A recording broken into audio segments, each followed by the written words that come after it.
ये है दैनिक प्रातःकाल का डिजिटल एडिशन प्रातःकाल लाइव।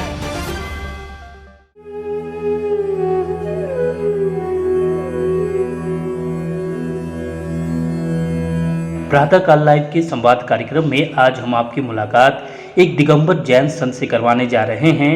विरार पश्चिम में वर्षावास पर विराजित एलाचार्य कीर्तिसागर महाराज से आज आपकी मुलाकात हो रही है, जो आचार्य कर्म विजय नंद और छिल्लुक सुप्रभात मुनिराज के साथ संयुक्त रूप से चातुर्मास कर रहे हैं।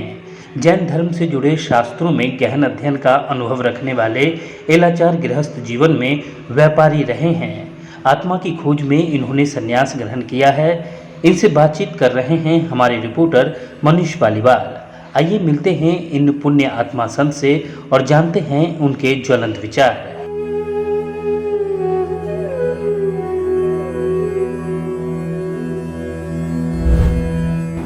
नमस्कार, प्रातःकाल लाइव में आप सभी का स्वागत है। जैसा कि आप सभी को विदित है, हम मुंबई में अलग अलग संतों से मिल रहे हैं और उनके जीवन के अनुभव को साझा करते हुए आप तक पहुंचा रहे हैं। आज हम पहुंचे हैं विरार में, जहां पर दिगंबर समाज के एलाचार्य कीर्तिसागर जी महाराज विराजमान हैं। दिगंबर संत कीर्तिसागर जी मूल रूप से उत्तर प्रदेश के हैं, लेकिन एक सामान्य से विचार ने इनके जीवन को नई दिशा दी और अध्यात्म जगत में प्रवेश किया।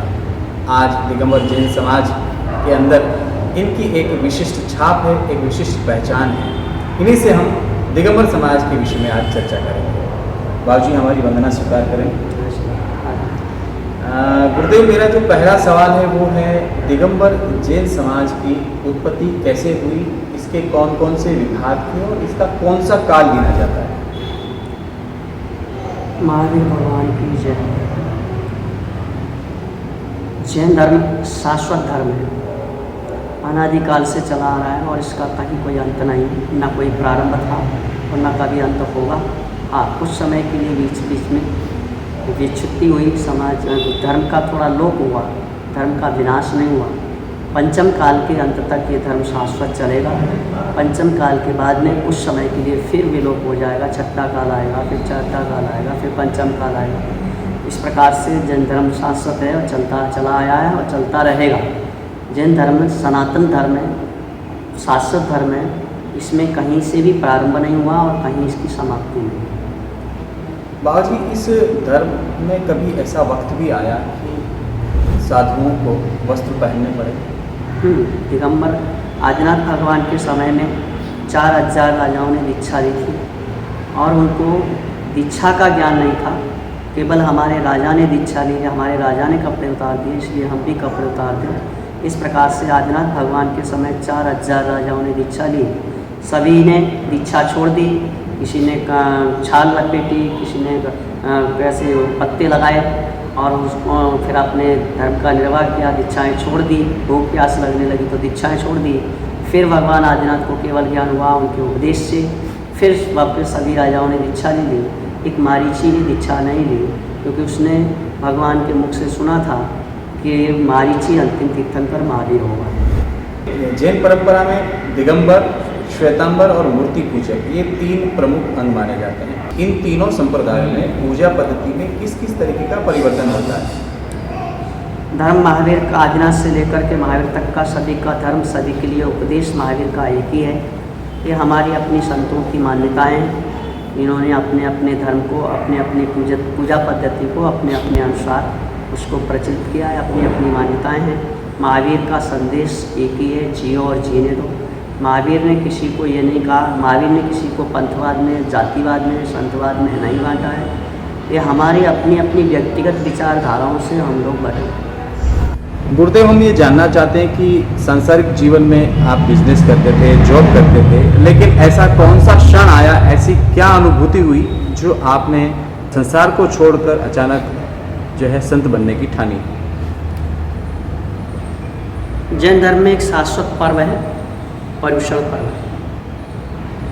सन 2000 में गाजियाबाद में मुनि सौरभ सागर जी, मुनि प्रबल सागर जी का चातुर्मास था और उस समय, उस काल में पर्युषण पर्व में हमने 10 दिन उनके साथ उनके साथ विचारने का मन में विचार किया कि उनके साथ में हमें 10 दिन में रहना है, उनको देखना है, उनकी चर्या को देखना है, धर्म को देखना है, धर्म क्या होता है। उससे पहले धर्म के बारे में मुझे भी कुछ ज़्यादा जानकारी नहीं थी। जैन धर्म है, नमोकार है, बस इतना ही विशेषता, जाके बाकी कुछ जानकारी नहीं थी। और 10 दिन उनके साथ में रहे, उनका आहार चर्या कराई, उनको दर्शन किए, उनके प्रवचन सुने, उनका प्रतिक्रमण सुना पर्युषण कर्म का। और मन में कुछ जाति स्मरण ऐसा हुआ, और जाति स्मरण होने से हमारे विचार बदल गए कि इस संसार में कुछ भी सार नहीं है, सब जगह मोह माया धोखा है। बस वहीं से अपना जीवन परिवर्तन हुआ। एक शब्द से जीवन परिवर्तन हुआ कि कुत्ता भी जब ज़मीन पर बैठता है तो ज़मीन को साफ करके बैठता है, तुम तो मनुष्य हो। बस वो बात हृदय में चुभ गई और अपने जीवन को परिवर्तन करने का मन में विचार आ गया। और जैसे ही वहाँ से चतुर्मास के बाद उनका ब्याह हुआ, उनके साथ हो गया। गुरुदेव, दिगंबर जैन समाज में 10 लक्षणम महापर्व मनाया जाता है। इसकी मूल भावना क्या होती है और क्या विशेषता होती है? 10 लक्षण पर्व जो है, जिसका दूसरा नाम पर्युषण पर्व भी बोलते हैं, ये हमारे जीवन में सच्चा धर्म जानने के 10 रास्ते हैं, 10 मार्ग हैं। मूल धर्म दया धर्म है, और सभी धर्मों ने दया धर्म को स्वीकार किया है। जैन धर्म नहीं, सभी धर्मों ने दया धर्म को स्वीकार किया है। तुलसीदास जी ने भी लिखा है, दया धर्म का मूल है, पाप मूल अभिमान, तुलसी जब न छोड़िए जब नो घट में गया। जब तक घट में प्राण है तब तक दया धर्म को नहीं छोड़ना। तो यहाँ पर क्या है, धर्म जो है, लोगों ने अभी धर्म को ऐसा सोच लिया धर्म 10 प्रकार का है, कोई कहता है धर्म 3 प्रकार का है। तो धर्म को मूल धर्म जो है वो धर्म दया धर्म है, सभी धर्मों में प्रधान है, सभी मतों में प्रधान है दया धर्म। किसी को गाड़ी में एक्सीडेंट हो गया तो हॉस्पिटल ले जाएगा, करुणा मन में है तभी हॉस्पिटल ले जाएगा, दया नहीं होगी तो पड़ा छोड़ देगा। तो दया मूल धर्म है, और दया ही धर्म के ये शाखाएं हैं, रत्नत्रय धर्म है, 10 लक्षण धर्म हैं। तो जो उत्तम क्षमा यानी क्रोध को शांत करना, क्रोध को शमन करना, क्रोध को जीतना, उसी का नाम उत्तम क्षमा है। उत्तम मार्दव, मान कसाय का क्षय करना मार्दव धर्म है। उत्तम आर्जव, मायाचारी को छोड़ना, सरलता जीवन में लाना, उत्तम आर्जव धर्म। उत्तम सोच, लोभ का त्याग कर देना, उत्तम सोच धर्म है। उसके बाद आता है संयम। इस प्रकार से गाड़ी में ब्रेक होता है, गाड़ी में अगर ब्रेक नहीं होगा तो एक्सीडेंट होंगे, दुर्घटनाएं होंगी। उसी प्रकार से मनुष्य के जीवन में संयम रूपी ब्रेक नहीं होगा तो दुर्घटनाएं संभव है, यानी कि मनुष्य का चारित्र बिगड़ना संभव है। इसलिए संयम रूपी इस जीवन में अगर अपने जीवन को सार्थक बनाना है तो जीवन में थोड़ा सा भी हो संयम जरूर है। उसी प्रकार से उत्तम संयम, उसके बाद उत्तम तप, जो उपवास आदि किए जाते हैं, दिगंबर रहना, एक बार पानी पीना, या अन्य धर्मों में भी उपवास किए जाते हैं, 2 बार भोजन करना, 1 बार भोजन करना। सांसारिक कोई भी तप, त्याग, धर्म सभी 2-2 प्रकार के माने जाते हैं, लौकिक और पारलौकिक। तो सांसारिक इच्छाओं के द्वारा किए जाते हैं वो लौकिक धर्म है, और जो मोक्ष की प्राप्ति के लिए किए जाते हैं वो पारलौकिक धर्म है। तो इनको धर्मों को तप करना, त्याग करना, जीवन में कुछ भी नहीं हो, आकिंचन्य धर्म, कुछ भी मेरा नहीं है, इस शरीर भी मेरा अपना नहीं है, इसको कहते हैं आकिंचन्य धर्म। उसके बाद में आता है ब्रह्मचर्य धर्म, कि जो ब्रह्म यानी आत्मा को माना जाता है, जो अपनी आत्मा में रमण करता है उसको ब्रह्मचर्य कहते हैं। और ब्रह्मचर्य किसी भी जाति से, किसी भी संप्रदाय से कोई लेना देना नहीं था। ब्रह्मचर्य मुख्य धर्म है, अपनी आत्मा को प्राप्त करना, अपनी आत्मा के द्वारा अपनी आत्मा में रमण करने का नाम ब्रह्मचर्य धर्म है। और ये 10 धर्म हमारे जीवन में मुक्ति को प्राप्त कराएं, यही धर्म का उद्देश्य है। गुरुदेव, आप कुंडली के क्षेत्र में विशेषज्ञ माने जाते हैं। कुंडली विज्ञान क्या है और ज्योतिष का वर्तमान जीवन में या आदिकाल से इस ज्योतिष का एक विशेष महत्व रहा है, तो ज्योतिष व्यक्ति के जीवन में किस प्रकार से कार्य करता है? हमारे अनंत सिद्ध आचार्य उपाध्याय साधु पंच परमेष्ठी जैन धर्म में माने जाते हैं। और जैन धर्म में पंच परमेष्ठी के सभी के अपने अपने मूल गुण माने जाते हैं। सिद्ध परमेष्ठी के 8 मूल गुण माने जाते हैं। अनंत परमेष्ठी के 46 मूल गुण माने जाते हैं। आचार्य परमेष्ठी के 36 मूल गुण माने जाते हैं। उपाध्याय परमेष्ठी के 25 मूल गुण माने जाते हैं। और मुनि महाराज साधु परमेष्ठी के 28 मूल गुण माने जाते हैं। उपाध्याय परमेष्ठी के जो 25 मूल गुण हैं, उन 25 मूल गुणों में 11 अंग और 14 पूर्व का वर्णन होता है, और 11 अंग और 14 पूर्व में ज्योतिष का विशेष वर्णन आता है। लेकिन मैं, जैसा मेरे से कहा जाता है या मेरे को बोला जाता है कि महाराज आप विशेषज्ञ हैं कुंडली में, मैं कुछ भी इतना नहीं जानता हूँ, मैं थोड़ा सा अपना अनुभव है वो लोगों को बताता हूँ, जो मेरे को अनुभव मिला है, जो किसी से सीखा है या कुछ शास्त्र से पढ़ा है, वो थोड़ा सा अनुभव मैं आपको समाज को देता हूँ। जिससे क्या है, हमारा जैन समाज अन्य जगह पर जा कर के धर्म में पूजाएं कराता है, नारायण बलि करता है, अन्य के धर्मों के द्वारा विधि करता है, और उनसे कोई लाभ नहीं मिलता है, तो उसको धर्म से भी हानि होती है। तो वो अपना धर्म को भी नहीं चाहता है, तो बोले वो इतना सब कुछ करने के बाद भी मुझे कुछ प्राप्त नहीं हो रहा है, मैं भगवान को नहीं मानता हूँ, भगवान से दूर हट जाता है, उनकी आस्थाएं दूर उठ जाती हैं। इसलिए मैंने सोचा कि हमें धर्म से लोगों को जोड़ना है, तो उसके माध्यम से क्या करना, जो हमारे को थोड़ा सा ज्ञान शास्त्र का जो हमने दूसरों से सीखा है उसको हम लोगों को थोड़ा सा देंगे, तो वो अन्य धर्मों में ना जा करके मिथ्यात्व में जा कर मिथ्यात्व की क्रियाएँ ना करके सम्यक रूपी धर्म को आज उपाध्याय परमेष्ठी के अष्टमूल गुण में जो 25 मूल गुणों में उपाय कुछ बताए गए, यंत्र मंत्र तंत्र, तो तंत्र में आता है टोने टोटके, कुछ जैसे हरी मिर्ची और नींबू दुकान पर बांधे जाते हैं, नज़र लग जाए इसके लिए, ऐसी कुछ मान्यताएं जैन दर्शन में हैं। और यंत्र यानी मुनि महाराज स्वयं कागज़ पर ताड़पत्र पर यंत्र बना करके देते हैं, या पंडित ज्योतिष जो यंत्र बना करके देते हैं उसको यंत्र कहते हैं। और मंत्र जो गुरु के मुख से मंत्र मिलता है, वो मंत्र गुरु के मुख से जो दिया जाता है वो मंत्र ऐसा होता है कि गुरु अगर दोबारा पूछे कि हमने आपको मंत्र दिया है, तो भी आपको वही मंत्र गुरु को भी नहीं बताना है, वो मंत्र विद्या होती है। उस मंत्र विद्या को आप बहुत महत्व होता है, और गुरु के द्वारा लिया हुआ मंत्र जाप, उनके द्वारा बताई गई विधि से विधान करने पर, जाप करने पर हमारे जीवन में बहुत सारे संकटों से मुक्ति मिलती है। जो बात आती है कुंडली के द्वारा, तो कुंडली का भी मुझे कोई विशेष ज्ञान नहीं है। कुछ एक विषय ऐसा है जिसको अपन पितृदोष कहते हैं, कि जो कई कारणों के द्वारा कुंडलियों में पितृदोष पाया जाता है। हिंदू धर्म की पद्धति से भी 9 प्रकार का पितृदोष माना जाता है। जो हमारे परिवार में सदस्य हैं, उन्हीं सदस्यों को ग्रह मान लें, जैसे कि सूर्य पिता को मानते हैं, पुत्र शनि को मानते हैं, सोम चंद्र माता को मानते हैं,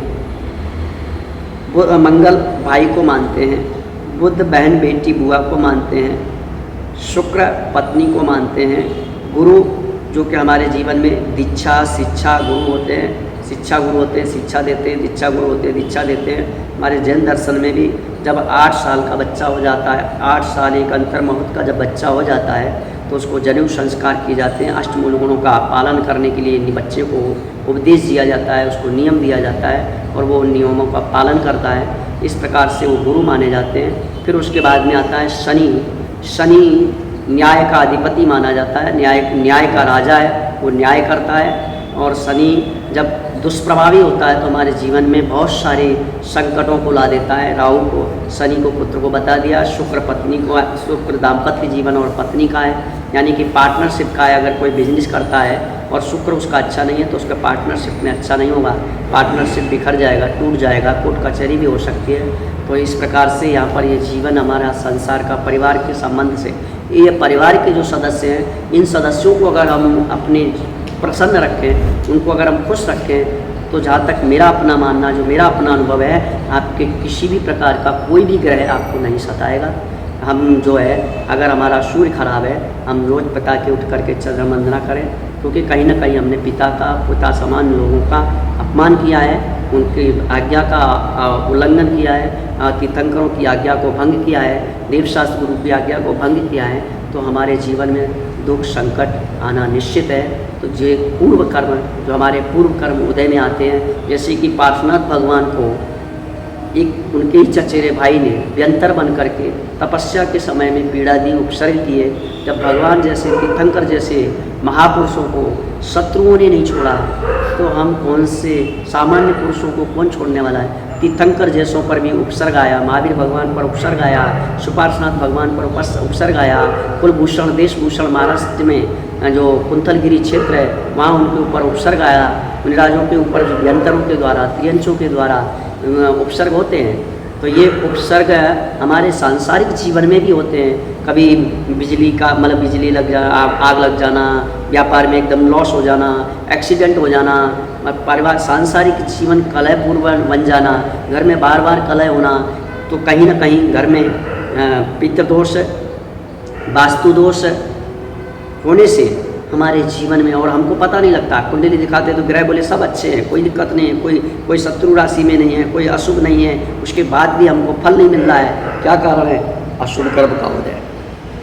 जो हमारे परिवार में किसी का एक्सीडेंट हुआ, किसी ने आत्मघात कर दिया, किसी का गर्भपात हुआ, ऐसे जो मरण होते हैं, अपघात मरण, अकाल मरण, कोई जन्म लिया और जन्म लेने के बाद 2 महीने, 4 महीने, 8 महीने, 6 महीने, 8 साल की उम्र से नीचे पहले जो मरण हुए, इन सभी को अकाल मरण कहा जाता है। और ये ऐसे जीव निरंतर अधिक यंत्र योनि में जाते हैं, देव बनते हैं। उनको विभंगावधि विपरीत ज्ञान होता है, और उस विपरीत ज्ञान के द्वारा वो अपने पूर्व शत्रु को जानते हैं, और शत्रु को जान के फिर उसको पीड़ा देते हैं, उसको दुख देते हैं। कई बार ऐसा भी होता है कि जैसे हमारे परिवार के व्यक्ति कोई आज शत्रुता लेकर के, परिवार के नहीं समाज के कोई भी व्यक्ति किसी से भी शत्रुता बन गई है, वही अगले जन्म में हमारे घर में संतान बन करके आ गया, भाई बन के आ गया, परिवार में कोई सदस्य बन के आ गया, जमाई बन के आ गया, रिश्तेदार बन के आ गया, और वो हमारे जीवन को तहस नहस कर रहा है। ये पूर्व की शत्रुता के कारण ही हो रहा है। इसलिए जब भी इसकी शांति भी कराई जाती है, किसी भी धर्म में शांति कराई जाए, तो उसकी विधि में क्षमा याचना अवश्य होती है।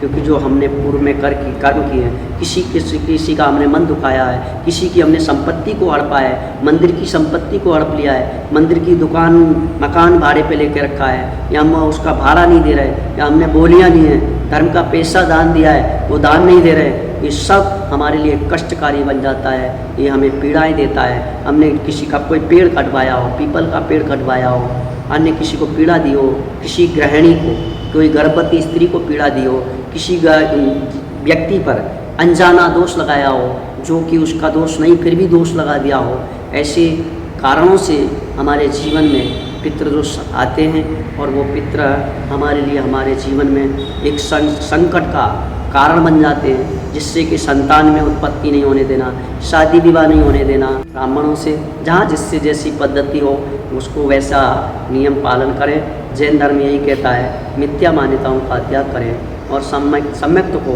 ग्रहण करें। सम्यक्त को ग्रहण करेंगे, जीवन में संयम में, संसार में मुक्ति को प्राप्त करेंगे। बोले महावीर भगवान। तो मित्रों, ये थे कीर्ति सागर जी महाराज, जिन्होंने हमारे साथ चर्चा की और धर्म के विशेष अनुभव साझा किए। मिलते हैं अगली कड़ी में ऐसे ही एक और महान संत के साथ। बने रहें प्रातःकाल लाइव के साथ।